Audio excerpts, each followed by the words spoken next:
21 ঘন্টা ধরে চলল গোপন বৈঠক। শেষে একটাই প্রশ্ন, যুদ্ধ থামবে না শুরু হবে? ইসলামাবাদে যুক্তরাষ্ট্র ইরানের মধ্যে ঐতিহাসিক মুখোমুখি আলোচনা শেষ হলো কোনো চুক্তি ছাড়াই।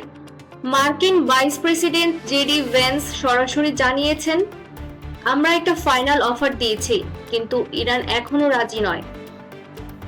এই আলোচনার সবচেয়ে বড় সমস্যা ছিল ইরানের পারমাণবিক কর্মসূচি। স্ট্রেট অফ হরমুজ বিশ্বের সবচেয়ে গুরুত্বপূর্ণ তেল রুট, আর মধ্যপ্রাচ্যে বাড়তে থাকা উত্তেজনা।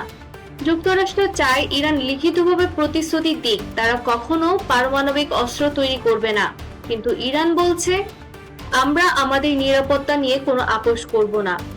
আন্তর্জাতিক সংবাদ মাধ্যম রয়টার্স, বিবিসি, আল জাজিরা বলছে এই আলোচনা ছিল শেষ সুযোগ।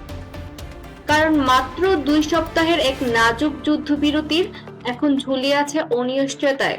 যদি এই চুক্তি ভেঙে যায়, মধ্যপ্রাচ্যে আবার বড় ধরনের সংঘাত শুরু হতে পারে।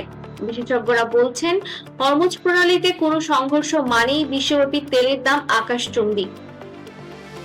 আন্তর্জাতিক সূত্র বলছে, যুক্তরাষ্ট্রের ফাইনাল অফারে ছিল দীর্ঘমেয়াদী নজরদারি, পারমাণবিক কার্যক্রম সীমিত করা, আন্তর্জাতিক পরিদর্শন। কিন্তু ইরান এই শর্তগুলোকে দেখছে নিজেদের সার্বভৌমত্বে হস্তক্ষেপ হিসেবে। দুই পক্ষই এখন নিজেদের অবস্থানে অটল।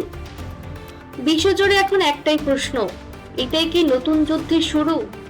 কারণ ইসরায়েল ইতিমধ্যে সতর্ক অবস্থানে, উপসাগরীয় দেশগুলো আতঙ্কে, আর বিশ্ব অর্থনীতি দাঁড়িয়ে আছে এক বিপদের সামনে।